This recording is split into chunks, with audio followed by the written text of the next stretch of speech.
Selanjutnya saya akan menjelaskan terkait estimasi biaya dan sumber daya. Sebelumnya, izin memperkenalkan diri, nama saya Bagas Pangsu dengan PM 23156010. Dalam perancangan proposal sistem yang telah kami buat di sini, kita juga merancang untuk estimasi biaya dan sumber daya yang diperlukan dalam pengembangan sistem eh, remunerasi dosen atau staf. Yang mana untuk estimasi biaya ini merupakan salah satu aspek penting dalam perencanaan proyek yang berfungsi untuk menentukan kebutuhan finansial yang dibutuhkan selama pengembangan sistem informasi, pengelolaan gaji, dan remunerasi dosen atau staf. Estimasi ini mencakup seluruh komponen yang terlibat, mulai dari perangkat keras, perangkat lunak, tenaga kerja, hingga operasional dan pemeliharaan sistem. Dengan adanya estimasi biaya yang terencana dengan baik, diharapkan pengguna anggaran dapat lebih efisien serta sesuai dengan skala prioritas proyek. Berikut ada beberapa komponen yang perlu diperhatikan untuk estimasi biaya. Ada 5 komponen utama. Yang pertama ada perangkat keras, yang mana ini seperti pengadaan server, jaringan, dan komputer pengembangan untuk mengembangkan sistemnya. Eh, Kelompok kami mengestimasikan biaya sekitar 8 juta rupiah. Lalu untuk perangkat lunak itu berupa tools pengembangan, lisensi database dan framework ataupun tools yang mendukung pengembangan sistem dalam aplikasi ini yang estimasi biayanya sekitar 4 juta rupiah. Lalu yang ketiga ada komponen sumber daya manusia, itu berupa honorium tim project seperti project manager, developer, QA, desain UI UX, dan sebagainya. Kurang lebih sekitar estimasi biaya itu 6 juta rupiah. Lalu keempat itu ada operasional dan pelatihan yang berupa biaya komunikasi, rapat koordinasi, serta pelatihan pengguna sekitar 3 juta rupiah. Lalu yang kelima itu ada pemeliharaan awal berupa backup sistem, keamanan data, dan monitoring server. Untuk pemeliharaan awal itu seperti komponen pendukung untuk sistemnya, estimasi biaya sekitar 2 juta dan keseluruhan total estimasi biaya itu sekitar 23 juta. Estimasi di atas itu berupa perkiraan awal dan dapat berubah seiring berjalannya waktu sesuai kebutuhan serta kompleksitas sistem eh, pada pengembangan nantinya. Alokasi biaya ini diatur agar setiap tahapan proyek dapat berjalan lancar dengan mempertimbangkan efisiensi sumber daya. Lalu ada rencana alokasi sumber daya manusia, yang mana di sini ada beberapa pengkategorian jabatan atau posisi, kurang lebih ada 6, dengan peran dan tanggung jawab masing-masing. Yang pertama itu ada project manager yang berperan sebagai penanggung jawab utama pada proyek ini, yang bertanggung jawab mengelola jadwal anggaran, koordinasi tim, dan komunikasi dengan stakeholder langsung. Dengan estimasi waktu itu sekitar 12 minggu. Lalu ada sistem analis eh, yang berperan sebagai analis kebutuhan sistem dan bertanggung jawab untuk melakukan analisis kebutuhan dan menyusun spesifikasi sistem yang estimasi waktunya itu 3 sampai 4 minggu. Lalu ada sistem desain berperan sebagai perancang sistem dan bertanggung jawab untuk merancang arsitektur sistem, database, dan antarmuka pengguna. Estimasi waktu itu 5 sampai 6 minggu. Lalu ada sistem developer, ini berperan sebagai pengembang sistem langsung dan bertanggung jawab untuk melakukan implementasi kode, integrasi modul, dan pengujian sistem. 7 sampai 9 minggu untuk estimasi waktunya. Lalu yang kelima ada QA dan maintenance specialist yang berperan sebagai penguji dan pemelihara sistem, bertanggung jawab untuk melakukan pengujian sistem, evaluasi performa, serta pemeliharaan sistem. Estimasi waktu 10 sampai 12 minggu, dan terakhir ada project planner yang berperan sebagai perencana project pada awal pengembangan dan bertanggung jawab untuk menyusun timeline, WBS, serta mengatur sumber daya proyek. Estimasi waktu itu 1 sampai 2 minggu. Nah, dengan adanya pembagian tugas ini disusun agar seluruh tahapan proyek berjalan efektif dan sesuai skopnya. Lalu yang terakhir itu ada Raci Matrix, di mana Raci Matrix itu digunakan untuk mengkategorikan atau menjelaskan peran dan tanggung jawab dari masing-masing anggota atau divisi gitu. Matriks ini membantu memastikan tidak ada tumpang tindih, peran, dan setiap tugas memiliki penanggung jawab yang jelas. Ada 4 komponen atau eh, 4 hal yang perlu diperhatikan di Raci SAR.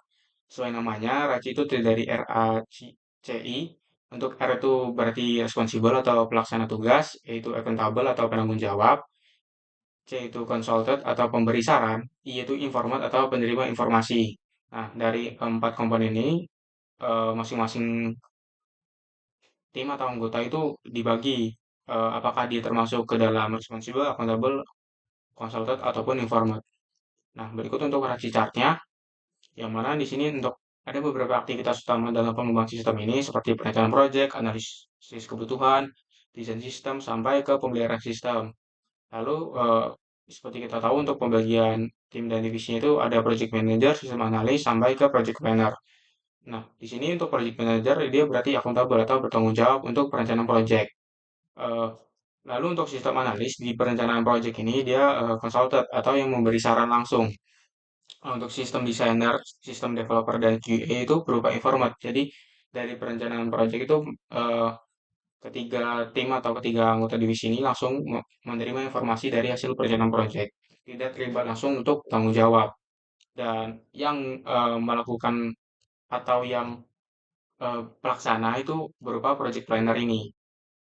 Lalu untuk analisis itu untuk project manager itu berupa konsultan atau yang memberi saran dan seterusnya.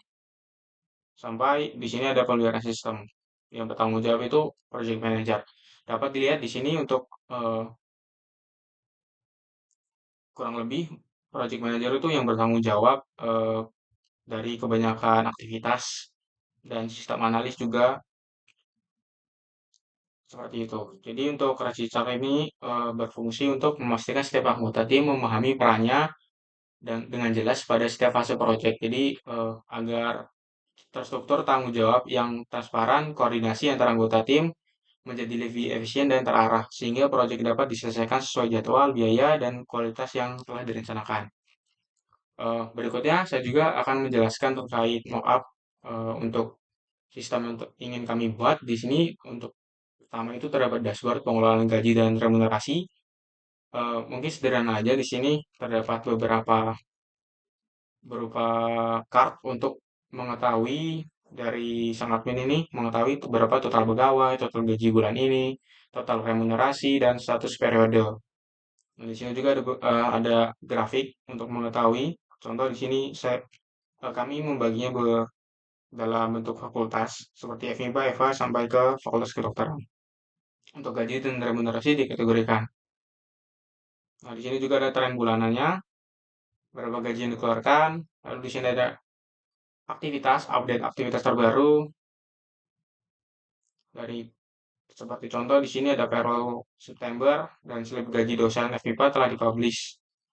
Nah, di sini ada quick action untuk beberapa hal yang dapat langsung dilakukan di dashboard ini seperti hitung payroll, upload presensi, generate slip dan export bank file.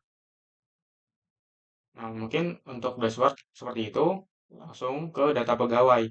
Di sini di data pegawai kurang lebih untuk menginputkan atau melihat data-data dari pegawai di sistem atau di organisasi eh, yang ingin menggunakan sistem ini. Seperti contoh di sini ada beberapa pengkategorian seperti pengkategorian fakultas, unit departemen, atau status jabatan sampai ke pendidikannya. Nah, di sini user juga bisa mencari untuk sesuai nama, NIP, atau unitnya. Nah, di sini bisa menambahkan data pegawai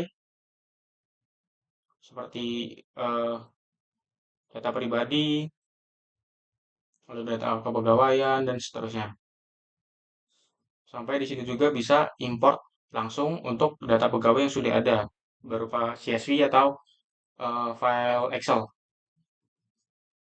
Nah, di sini terdapat beberapa chart untuk indikator total pegawai, pegawai yang aktif, dosen, dan staf. Nah, di sini untuk tabel dari pegawai, dosen, atau stafnya. Nah, dari data ini juga bisa diekspor atau di-download template-nya. Lalu selanjutnya untuk halaman penggajian di sini ada beberapa tahap untuk di halaman ini. Yang pertama itu ada ambil data presensi seperti import dari CSV atau bisa jika sudah ada datanya bisa langsung import. Dan tahap selanjutnya ketika ingin menghitung komponen gajinya. bisa dari gaji pokok, tunjangan fungsional, tunjangan sertifikasi, atau tunjangan transport. Ada juga untuk parameter potongannya di sini, bisa langsung dilihat berupa pajak PPh, iuran BPJS, dan potongan keterlambatan. Dan langsung bisa menghitung payroll-nya. Lalu, nah, bisa dilihat hasil perhitungannya. Jadi dari parameter pendapatan dikurang ke parameter potongan. Ini untuk keseluruhan data pegawainya. Dan tahap ketiga itu berupa validasi dan review. Nah, di sini ada beberapa indikator seperti valid, warning, dan error. Yang maksudnya, contoh di sini untuk error itu ketika gaji pegawai itu potongannya melebihi gaji kotornya. Jadi gaji bersihnya itu akan minus. Nah, ini akan dikaji ulang eh, untuk ini apakah masuk akal perhitungannya, maka akan dihitung kembali secara manual gitu. Nah, untuk warning itu ketika ada anomali eh, masuk akal tidak ketika gajinya itu melebihi eh, standarisasinya gitu. Nah, ini untuk validasinya atau koreksi. Lalu yang terakhir ada approve atau publish. Jadi dari data-data yang sudah dikoreksi itu bisa langsung dikirimkan untuk data hasil gajinya. Di sini ada juga untuk log dan error listnya seperti itu, dan di bar kanan ini ada ringkasan keuangannya. Dan yang keempat ini ada halaman remunerasi. Singkatnya di sini untuk menambahkan remunerasi, ada juga untuk import atau ekspor. Nah, di sini ada filter ketika ingin melihat jenis remunerasi berdasarkan insentif, honor kegiatan, ataupun tunjangan kinerja dan bonus publikasi. Dan bisa dilihat juga berdasarkan fakultas atau unitnya dan periode berapa. Lalu ada statusnya untuk draft, approve, post, atau paid. Sini ada juga card untuk total remunerasi bulan ini, rata-rata pegawai, top 3 unit total tertinggi, lalu ada perubahan tiap bulannya. Nah, di sini untuk daftar remunerasinya per pegawai, lalu bisa juga sini untuk aksinya dilihat lebih detail berupa formula detail remunerasi, lampiran, dan historinya.